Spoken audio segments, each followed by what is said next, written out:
I apologize. I've lost my voice, so you'll have to bear with me.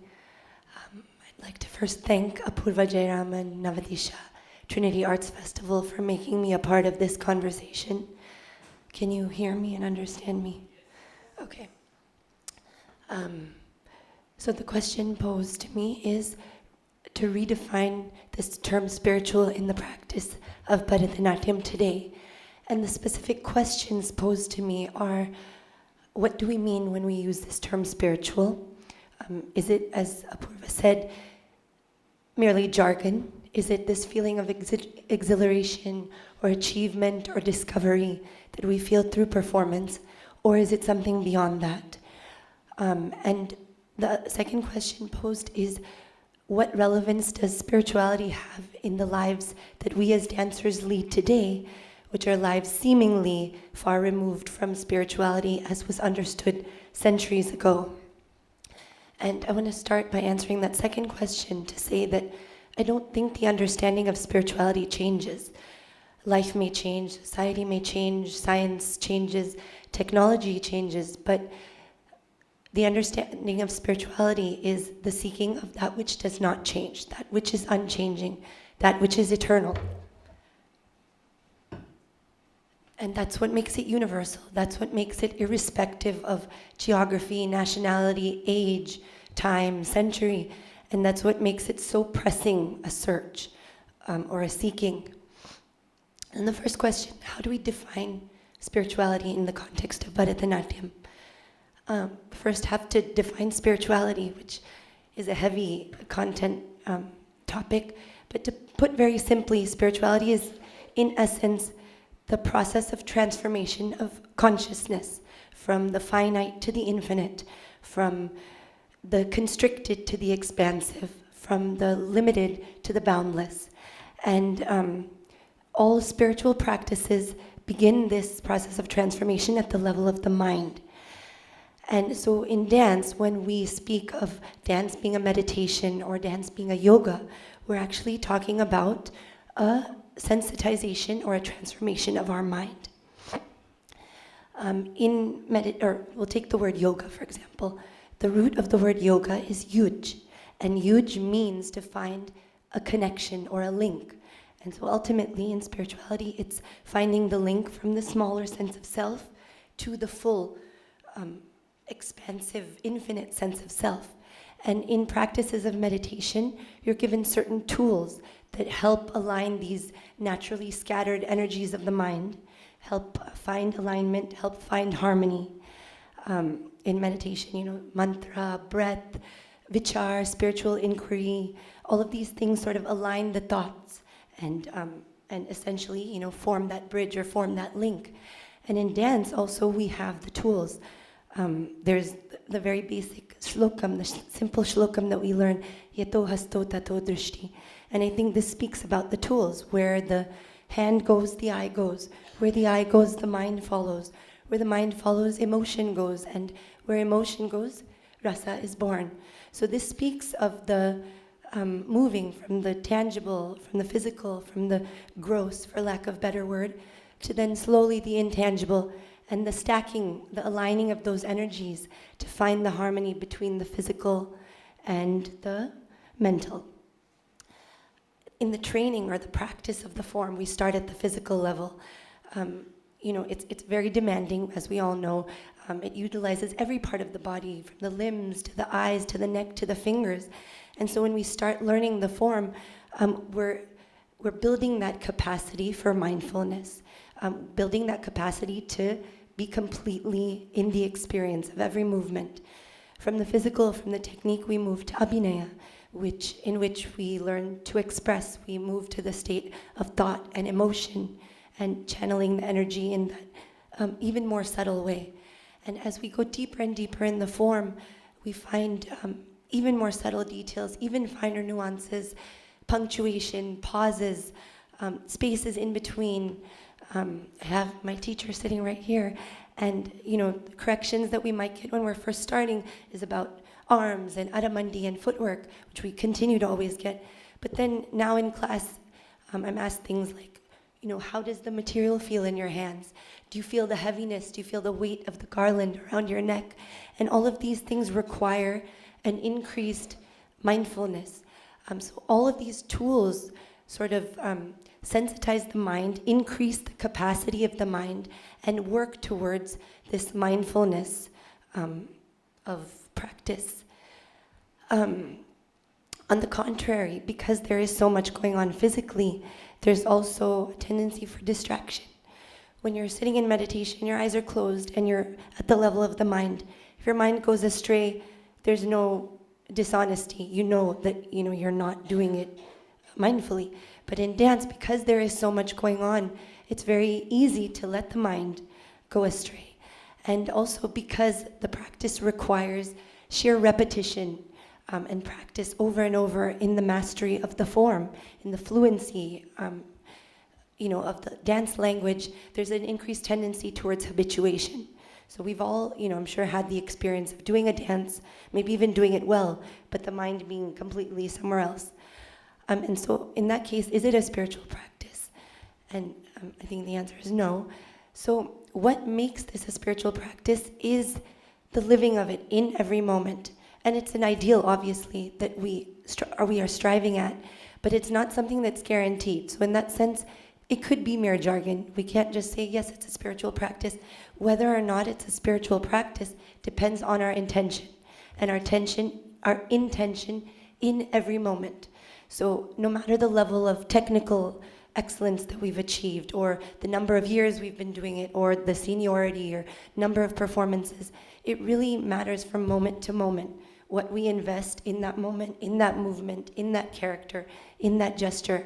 And that, to me, is what gives the form the potential or the capacity to be a spiritual practice.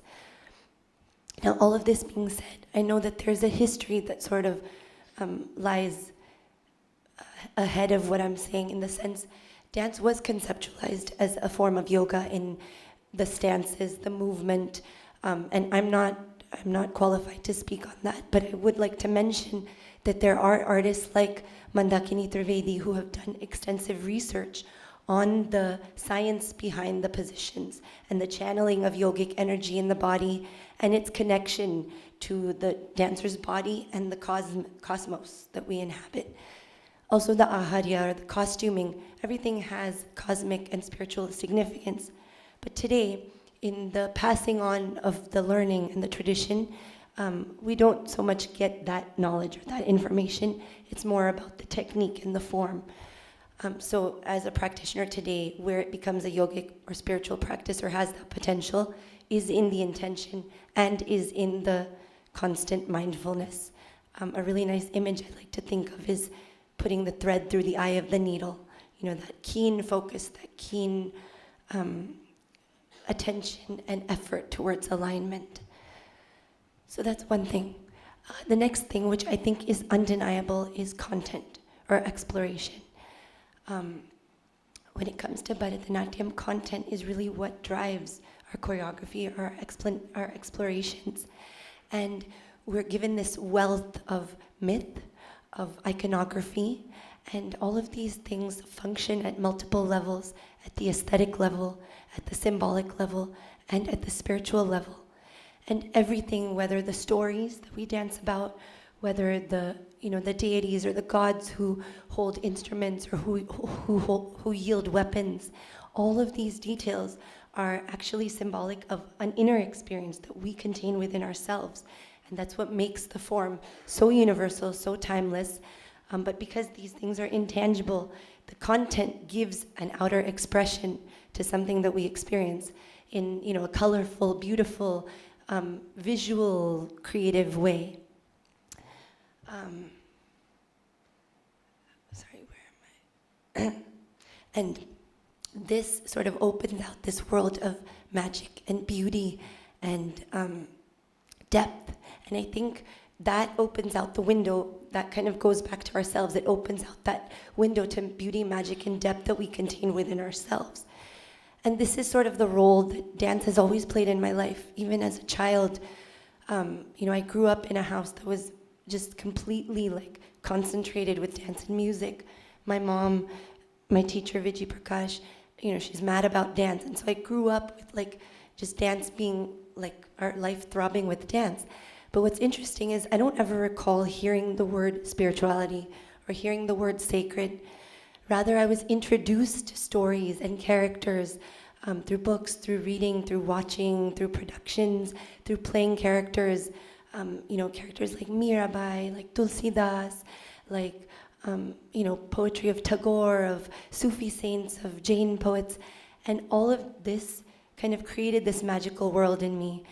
Through them, I learned what is bhakti, what is surrender, what is beauty, what is depth, and I learned to experience that in a sense within myself. And it filled me with this like desire for more. And it was a world that was kind of magical and separate from everyday life, from the mundane, from going to school, friends and things like that. It wasn't something that I could speak about, but through dance I could express it. And that's something, as a child I felt, and it continues today.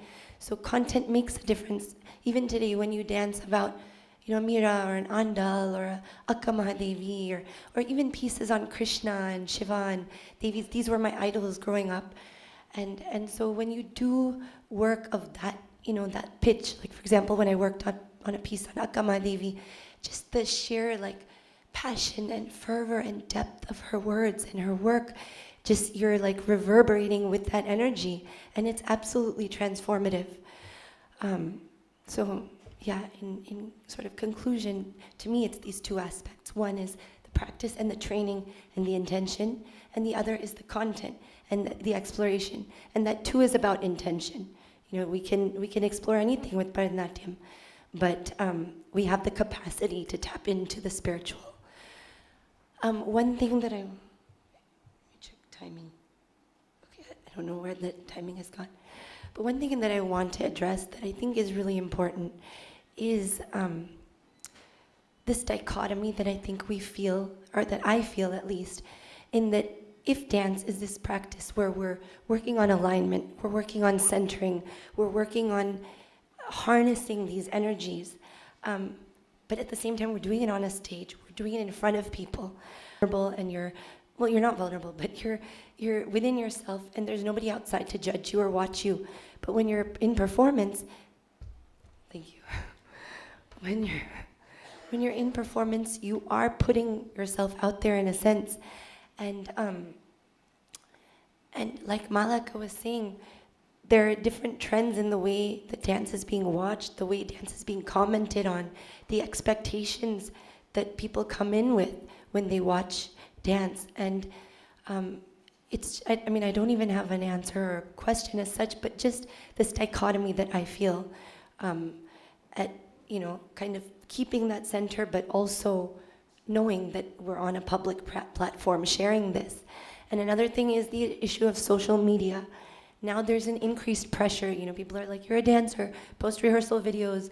We want to see in-process stuff. And you see people taking selfies of themselves saying, moments of deep contemplation, and then you see a photo.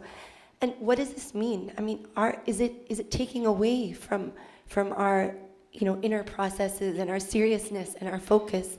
And how do we kind of negotiate these outward pulls and the inward pull that is required in the practice of a form such as this? I think that's where I would leave it at.